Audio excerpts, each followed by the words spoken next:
a Jesús, cántale siempre. Canta a Jesús, cántale siempre. Ríndete a Él, ríndete siempre. Ríndete a Él, ríndete siempre. Cantad aleluya, cantad aleluya, cantad aleluya, cantad aleluya.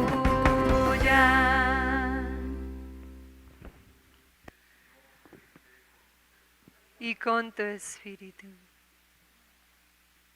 Lectura del Santo Evangelio según San Mateo. Gloria a ti, Señor.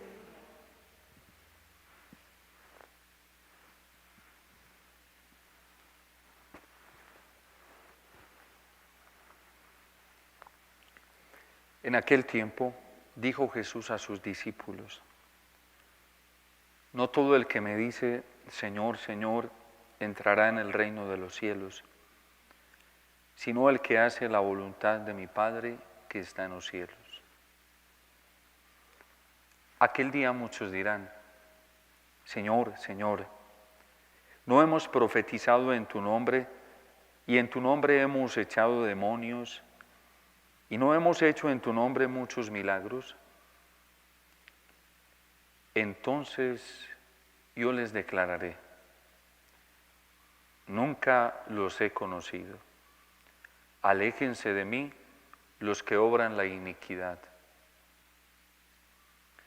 El que escucha estas palabras mías y las pone en práctica se parece a aquel hombre prudente que edificó su casa sobre roca.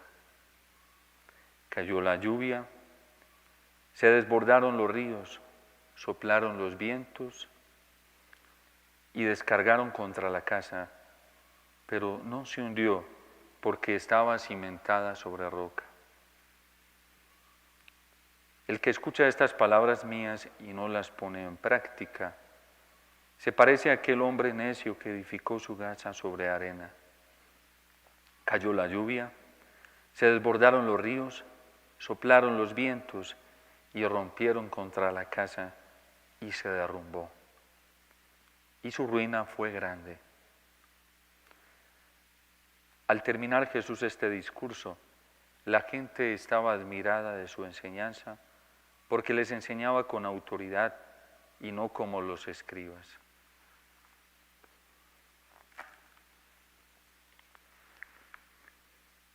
Palabra del Señor. Gloria a ti, Señor Jesús.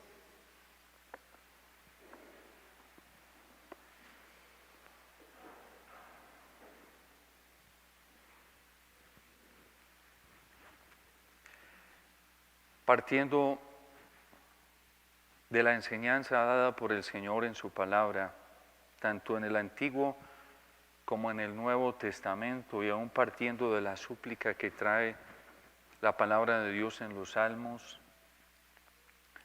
y aún sosteniéndonos aquello que interpreta la Iglesia con la autoridad que el Señor le ha dado para interpretar correctamente la palabra de Dios, podemos decir que la voluntad de Dios consiste en dos cosas. Y esas dos cosas son un complemento inseparable. Son un matrimonio que no se puede diluir, que no se puede separar, que no se pueden apartar. La voluntad de Dios consiste en primer lugar en escuchar correcta y atentamente la palabra de Dios. Hay que escucharla, hay que acogerla, y acogerla no como un texto normal, hay que acogerla como palabra de Dios. Si suponemos que la Sagrada Escritura es inspirada por Dios, pues en esa misma naturaleza debemos acoger la Sagrada Escritura como palabra de Dios, como verdad infalible que no tiene error. Eso nos ha enseñado la tradición de la Iglesia, eso nos ha enseñado el magisterio. A lo largo de estos más de 2000 años hemos escuchado una y otra vez a la Iglesia decir que en la palabra de Dios hay verdad auténtica. Es decir, en la palabra de Dios no hay error. Aunque haya que tener en cuenta la cultura, el contexto social, político, en el que los hagiógrafos hayan escrito los textos, nunca podemos poner en duda que esa palabra de Dios que ellos escribieron sea verdadera y auténtica. Nunca. Lamentablemente hoy dentro de la teología se ha metido una línea sospechosa que hace dudar que los textos a los que nosotros nos acercamos, tanto del Antiguo como del Nuevo Testamento, tengan un componente objetivamente histórico. Y entonces, por lo tanto, esa palabra de Dios ya se acoge sospechosamente como lo que es en realidad, como palabra de Dios. Y por eso ese primer componente es fundamental. Hay que escuchar lo que el Señor nos dice, pero hay que escucharlo como palabra suya, como palabra de Dios. No como palabra de un hombre, de una persona que comenzó a escribir, porque esa persona que comenzó a escribir los textos sagrados fue una persona inspirada por Dios, movida por Dios. Es decir, lo que lo condujo a esa persona o a ese hagiógrafo a escribir no fue la iniciativa personal, fue la iniciativa de Dios, fue el impulso de Dios, porque Dios quería garantizar que lo que aquí se escribiera, que lo que nosotros después llegásemos a escuchar, fuese escuchado como lo que es, como su palabra.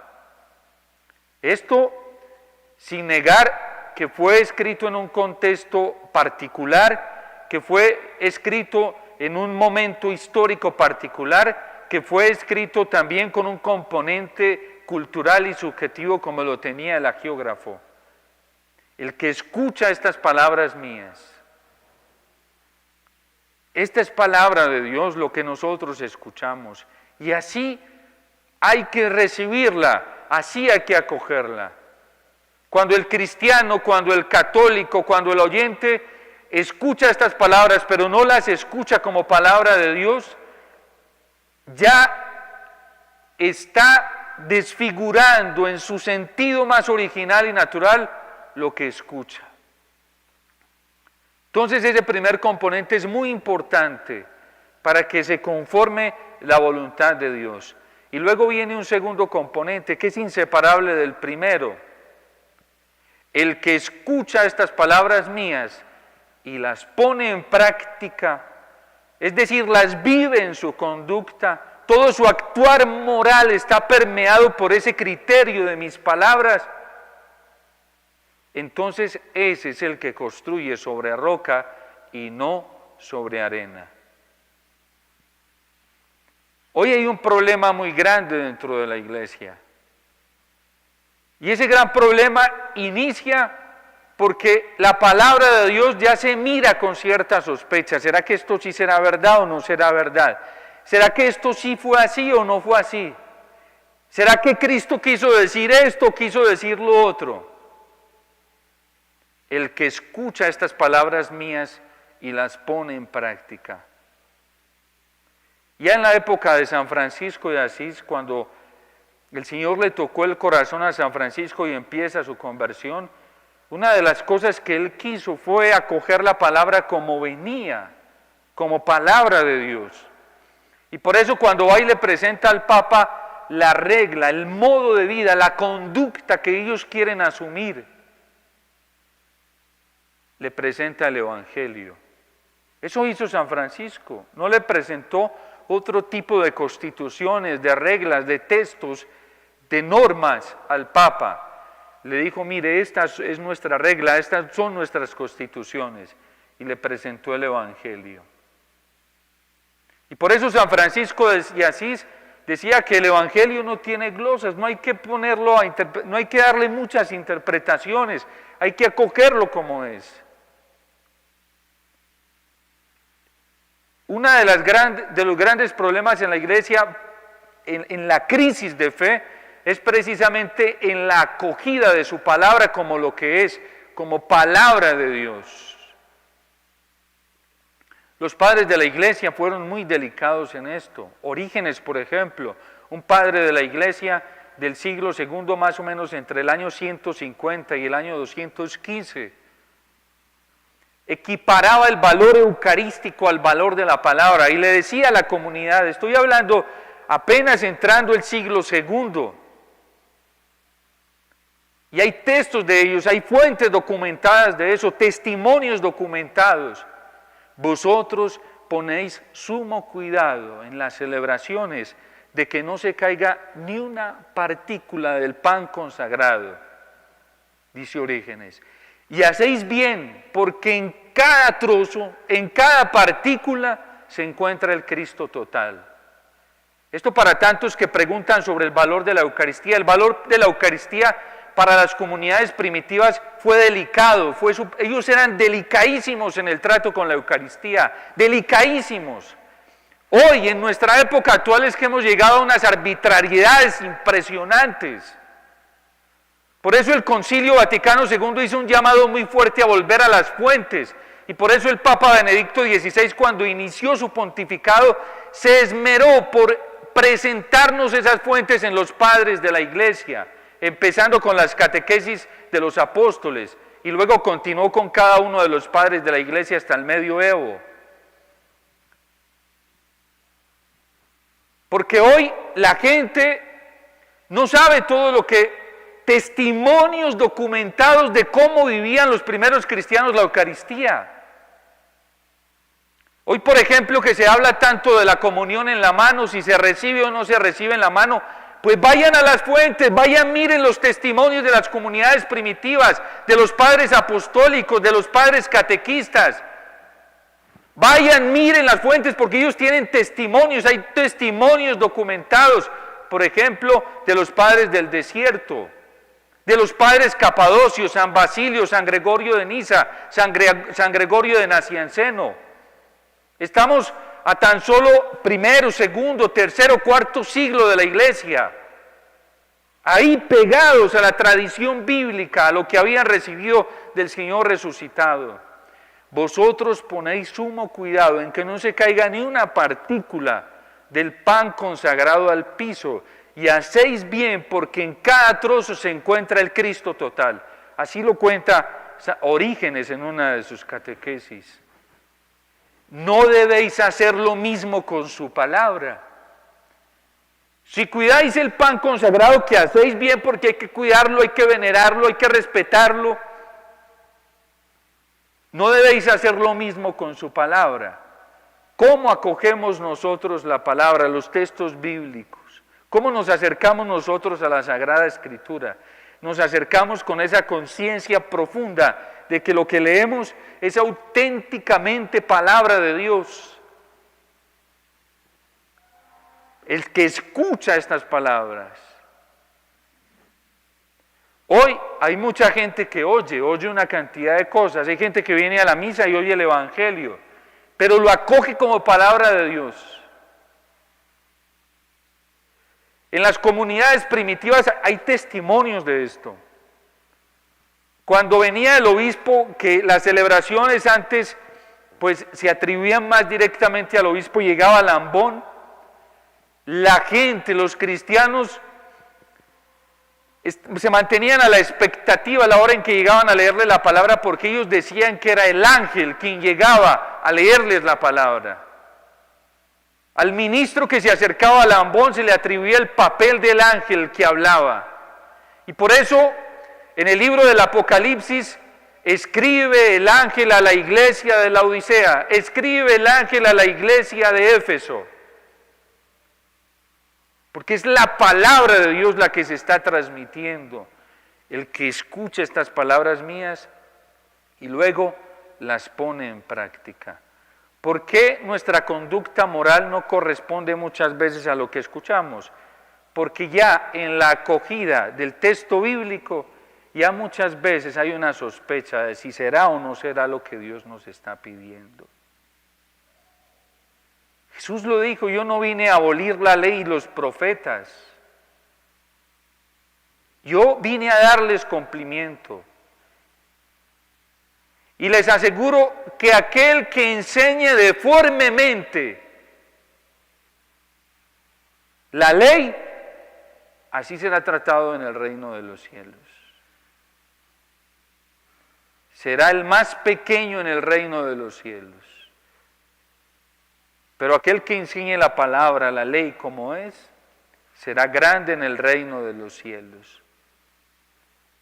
Entonces, la voluntad de Dios, ¿en qué se constituye? En esos dos elementos. Escucho la palabra y la vivo como la palabra me está pidiendo que viva. El cristiano que no lleva una vida conforme a los mandamientos, que no lleva una vida conforme al Evangelio, que no lleva una vida auténtica de conversión, de cambio, similar a la de Jesucristo, pues entonces no está poniendo en práctica esa palabra de Dios. Por lo tanto, está construyendo su casa sobre arena, y cuando vengan las pruebas, cuando vengan las aguas, cuando vengan los torrentes, se va a caer. Así de sencillo. Y esto nos lo explica más claramente el Señor en el capítulo 13 de San Mateo, cuando habla de la semilla. Salió el sembrador a sembrar y fue tirando semillas a lo largo del camino. Las primeras cayeron ahí en el camino y no brotaron porque el sol las secó. Luego otras cayeron entre las piedras, brotaron, pero como no había tierra se secaron rápidamente. Y luego unas que cayeron entre abrojos, crecieron pero no producieron fruto. Y hubo unas que cayeron en tierra buena, y esas dieron el 30, el 70 y el 100 por uno. Y entonces luego explica la parábola. ¿Y quiénes son esos cuál es esa semilla que cayó en el camino? Dice, esos son los que no escuchan la palabra de Dios. ¿Cuáles son los que cayeron entre piedras?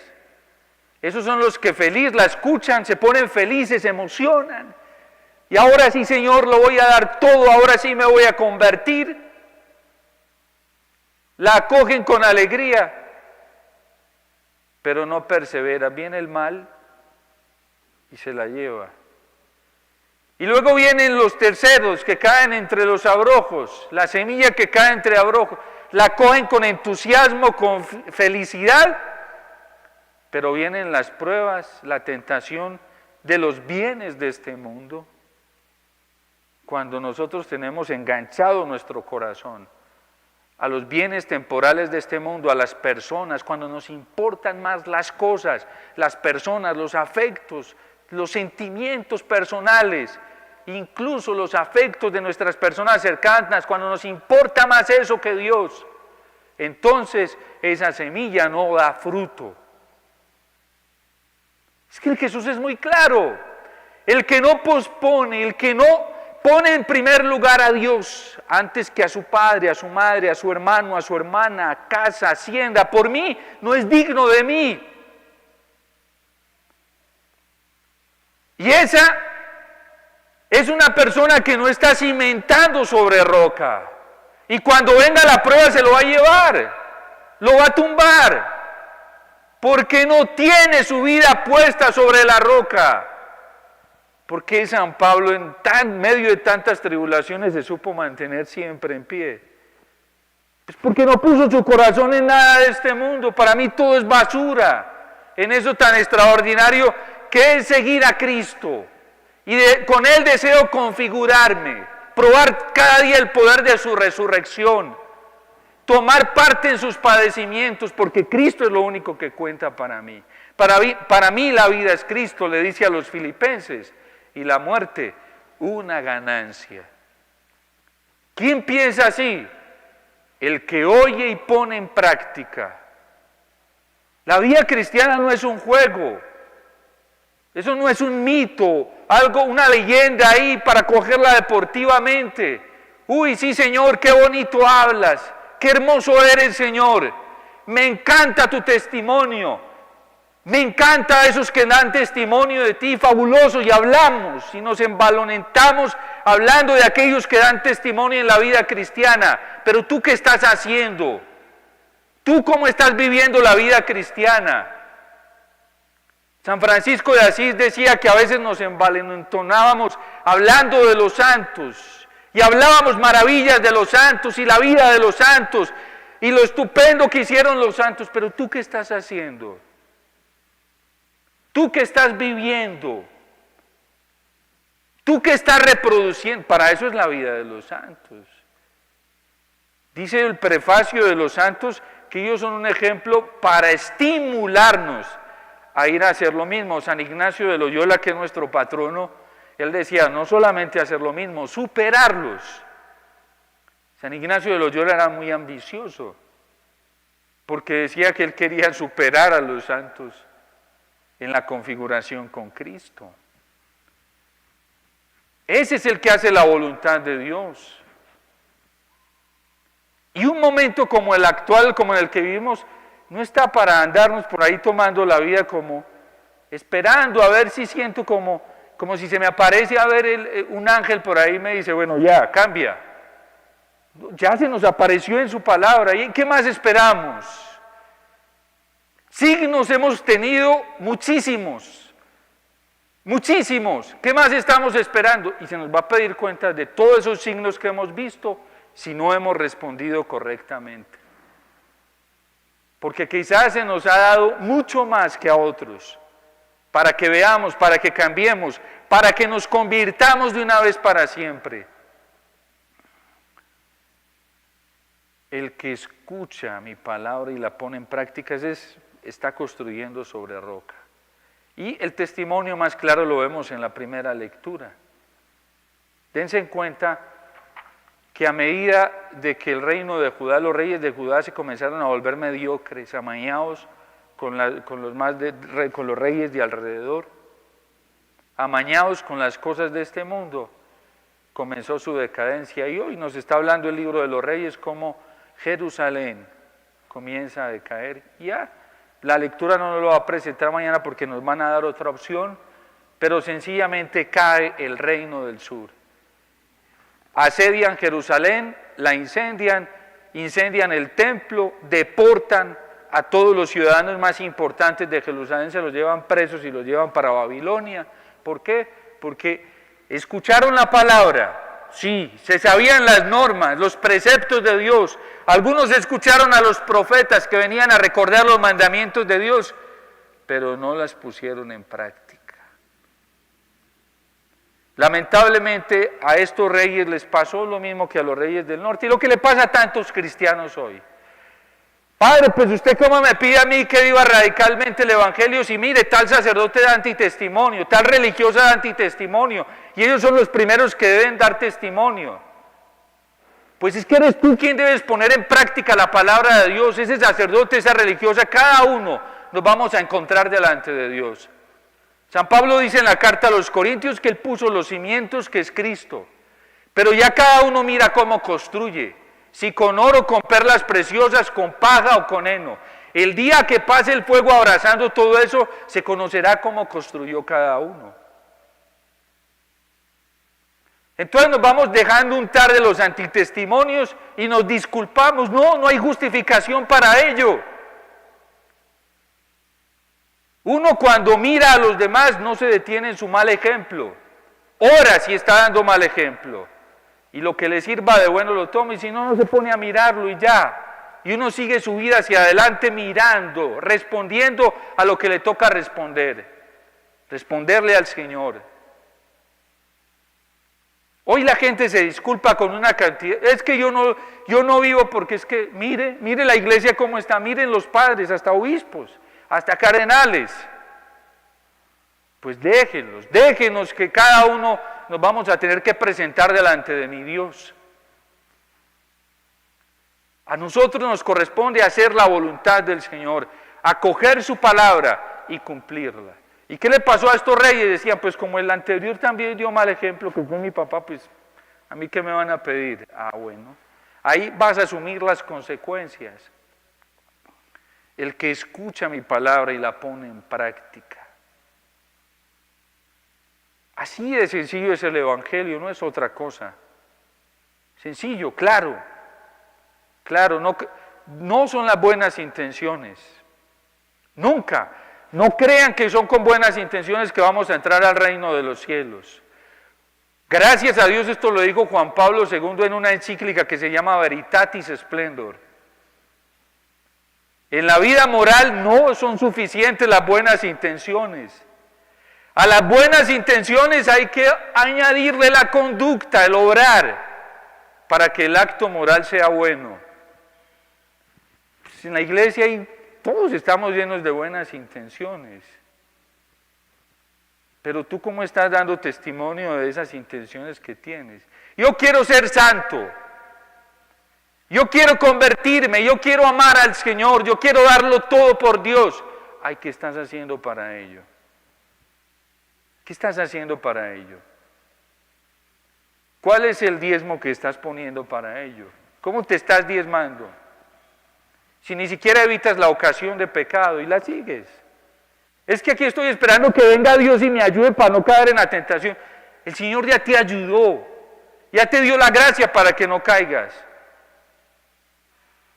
Y lo mismo nosotros los vocacionados. A mí como sacerdote y a Dios el día de la ordenación, yo no tengo que estar esperando a ver cuándo viene la fuerza para que yo sea fiel en el ministerio sacerdotal. Ya vino el día de mi consagración sacerdotal. Ahí Dios, que es fiel, supremamente fiel, me lo dio todo para que yo fuera fiel al ministerio sacerdotal.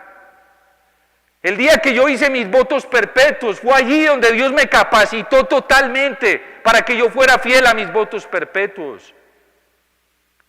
Yo no dije, pues voy a empezar aquí a ver cuándo me aparece por ahí la fuerza para hacerle fiel al Señor en pobreza, en castidad de obediencia. No, yo tengo que ser fiel a lo que ya el Señor me dio.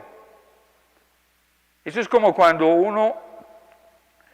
va a las clases y le dice el profesor, mire, ustedes ya tienen 5. En el orden calificativo nuestro, pues el 5 es la nota superior. Y entonces usted ya tiene 5, pues sosténgalo. Yo tuve un profesor en latín que nos dijo, ve, aquí ya tienen la planilla, a todos les pongo 5. Apenas la primera clase que tuvimos, aquí tienen 5. Y nos dijo, sostengan ese 5. Yo los voy a probar, sosténganlo. Ya ustedes lo tienen. Y efectivamente cada 8 días nos hacía examen y nos filaba de 1 al 10.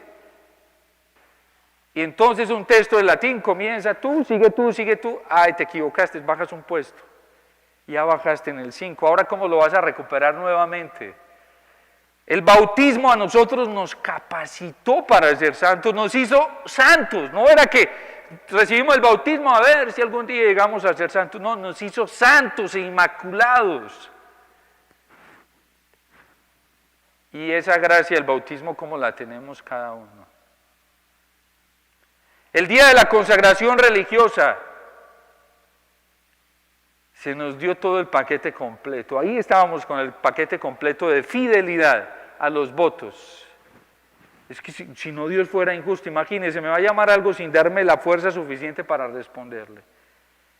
Me va a llamar a que yo sea como un ángel en esta tierra, pero yo no tengo las capacidades para ser como un ángel. No, Dios nos da el paquete completo, Él es fiel. Aquí te doy toda la fuerza necesaria para que seas como un ángel en esta tierra, para que des testimonio de santidad. Ahora tú sé fiel, porque si tú no eres fiel vas perdiendo. ¿Cómo tenemos nosotros esa gracia que Dios nos dio? Yo como sacerdote, ¿cómo tengo hoy después de casi un año de haber sido ordenado sacerdote? ¿Cómo tengo esa gracia sacerdotal que Dios me dio? Esa es la fidelidad. Dios ya nos capacitó para ser coherentes, para construir sobre roca. Sino, ¿qué tipo de Dios es el que nosotros seguimos? Yo creo en un Dios que es justo, que es fiel, que es lleno de amor, que es lleno de ternura, que no manda a su hijo ahí como en un laboratorio a ver si se puede defender. No, Dios nos capacitó. Dios a mí me capacitó para que pudiera caminar en medio de los peligros, sin temor alguno, porque ya me dio la fuerza suficiente para vencer. Soy yo el que tengo que ser fiel, porque cuando Él me dio esas gracias, me dijo, Omar, mira, pero tienes que caminar por aquí, porque aquí hay otro camino, y si tú te vas por este, y si pierdes todo lo que yo te di, no puedes caminar por este, tienes que caminar, es lo más lógico. que para conservar una gracia pues haya unas normas. El profesor nos dio ese 5 y nos dijo, pues listo, yo les voy a hacer lecciones cada 8 días, semanalmente. Aprendas en este texto en latín. Y la tarea de ustedes es conservar ese 5. ¿Cómo? Esforzándose por aprenderse ese texto. No es que ya lo miré y ya se me pegó, ya me lo sé. No, yo tengo que hacer esfuerzos. Si yo no hago esfuerzos, pues voy a perder mis 5 y voy a terminar hasta en 0. Entonces, la vida de gracia es así. La voluntad de Dios es así, implica lograr. No son las buenas intenciones, eso no es suficiente en la vida salvífica.